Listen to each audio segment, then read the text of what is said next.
সামিটে খুব opening সেশনেই professor ইউনূসের একটা বড় বক্তৃতা ছিল। উনি 20 মিনিট, 3 জন ওপেনিং সেশনে মূলত বক্তব্য করেছেন 4 জন। কাতারের একজন মিনিস্টার, কাতারের যে আমিরের বোন শাইখা হিন্দ বিনত হামাদ আল থানি, উনি খুব ইনফ্লুয়েন্সিয়াল। উনি কথা বলেছেন। উনি কাতার ফাউন্ডেশনের প্রধান, তো উনি কথা বলছেন। আর বাইরের থেকে কথা বলেছেন আমাদের chief adviser professor Muhammad Yunus, এবং আপনি জানেন ব্রিটিশ অ্যাক্টর, খুব নামকরা অভিনেতা ইদ্রিস আলবা। ইদ্রিস আলবার সবচেয়ে বড় জিনিস হচ্ছে ইদ্রিস আলবা কিন্তু বড় বড় ফিল্মে তো করেনও, অ্যাট দ্য সেম টাইম উনি কিন্তু আফ্রিকা ওয়াইড একটা চ্যারিটি করেন। এই চ্যারিটিটা খুব নামকরা একটা চ্যারিটি। তো ইদ্রিস আলবার সাথে একটা কোশ্চেন অ্যান্সার সেশন হয়েছে, আর প্রফেসর ইউনূস 20 মিনিটের একটা বক্তব্য দিয়েছেন। ওনার বক্তব্যর মূল বিষয়বস্তু ছিল যে কিভাবে মাইক্রো ক্রেডিট এবং সোশ্যাল বিজনেস কিভাবে মানুষের জীবনকে ট্রান্সফর্ম করে, সেটা বাংলাদেশেই হোক আমেরিকাই হোক, এই পুরো বিষয়টা উনি তুলে ধরেছেন। এবং এটা কিভাবে মানুষকে হোপ যোগায়, এই জিনিসটা। উনি এটাকে আরও যাতে মানুষ যাতে এটা দোরগোড়ায় যাতে পৌঁছে যায়, পৃথিবীতে যাতে সোশ্যাল বিজনেস আরও আমরা শুরু করতে পারি। সোশ্যাল বিজনেসের মূল যে কনসেপ্ট, যে স্পেসিফিক একটা ইস্যু ধরে, একটা প্রবলেম ধরে, প্রবলেমকে সলভ করার জন্য একটা সোশ্যাল বিজনেস করে, এগুলো নিয়ে উনি 20 মিনিটের একটা, আমি বলি যে চমৎকার একটা ভাষণ দিয়েছেন। আমরা এটার ভাষণের কপি আপনাদের সাথে শেয়ার করবো। বাট এইখানে যেটা হচ্ছে যে ওরা অত বেশি আমরা দেখলাম যে এটা বাইরে ফল আউট চাচ্ছে না। এটা খুবই ক্লোজ ডোর একটা ইভেন্ট, বাট প্রচুর বাইরে থেকে প্রচুর লোক আসছেন, আফ্রিকার অনেক লিডার আসছেন, অনেক মিনিস্টার আসছেন।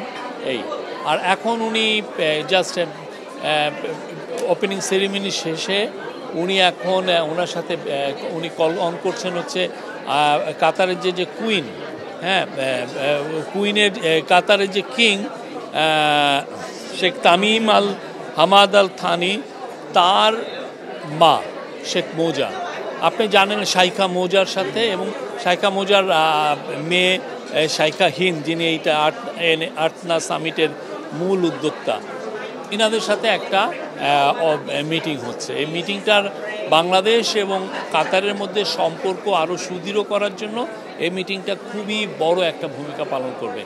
শাইখা মৌজা আপনি জানেন কি না, পুরো আরব ওয়ার্ল্ডে উনার চেয়ে পাওয়ারফুল ওমেন আর নাই।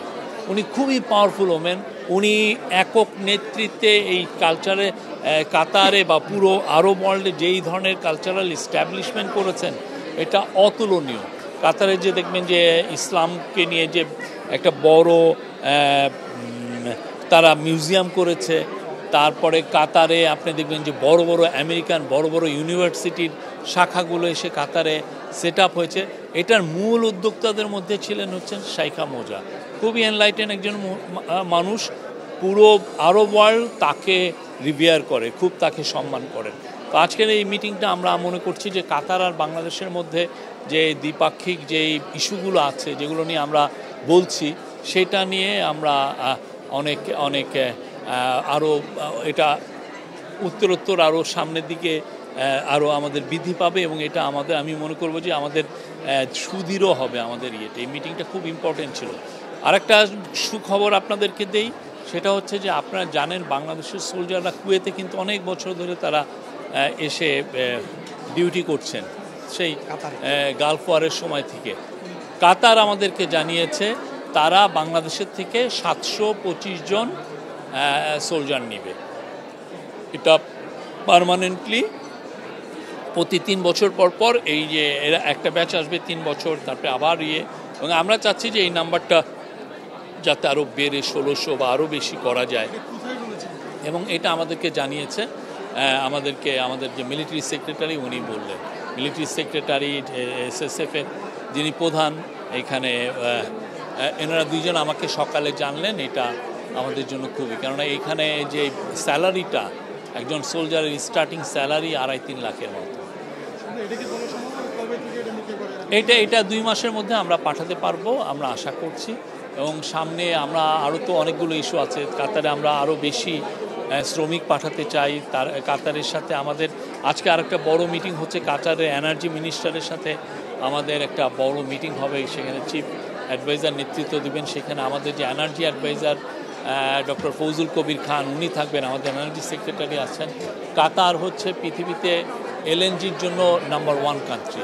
তো কাতারের থেকে আমরা যাতে এলএনজিতে, কাতারের সাথে আমাদের অলরেডি একটা এগ্রিমেন্ট আছে, এটা লং টার্ম এগ্রিমেন্ট, কিন্তু আমরা চাচ্ছি আরও অনেক বেশি এলএনজি আনতে। কেন আমরা আনতে চাচ্ছি? বিকজ প্রচুর বিদেশি ইনভেস্টর আমাদেরকে জানাচ্ছে যে তারা বাংলাদেশে ইনভেস্ট করতে চায়, এবং আপনি এনার্জি মিনিস্টার অ্যাডভাইজার আমাকে নিজে বলেছেন যে 600 দেশি কোম্পানি, 600 যারা বাংলাদেশে অলরেডি আছে দেশি এবং মাল্টিনেশনাল, তারাই অলরেডি নতুন গ্যাস পাওয়ার লাইন ধরেছে। তো আমাদেরকে তো এদেরকে গ্যাসটাকে সরবরাহ করতে পারবে। আর আমাদের নিজস্ব যেটা গ্যাস সেটা তো ডিপ্লিটিং, এটা কমে যাচ্ছে, যেটা আমরা ইয়ের থেকে পেতাম আমাদের অনশোর বা অফশোরের এক্সপ্লোরেশন করে। তো আমরা চাচ্ছি যে কাতারের সাথে আমাদের সম্পর্কটা আরও সুদৃঢ় হলে আমরা যদি এলএনজি আরও বেটার প্রাইসে পাই, হোয়াই নট। আমরা এই বিষয়ে কাতারের সাথে আমাদের খুব ভালো হবে। কাতারের কাছে আপনি জানেন পতিত স্বৈরাচার প্রচুর টাকা রেখে গেছিলেন, কয়েকশো মিলিয়ন ডলার কাতারের দেনা তারা দেননি, এবং এতে যেটা হচ্ছে যে কাতারের সাথে এক ধরনের দূরত্ব তৈরি হওয়ার সম্ভাবনা দেখা গিয়েছিল। আমাদের গভর্নমেন্ট এসে পুরো টাকাটা দেওয়ার আমরা মুভ নিয়েছি। এখন বোধহয় 37 মিলিয়ন ডলার আছে। কালকে বা এই সপ্তাহের মধ্যে পুরো টাকাটা পে অফ করা হবে।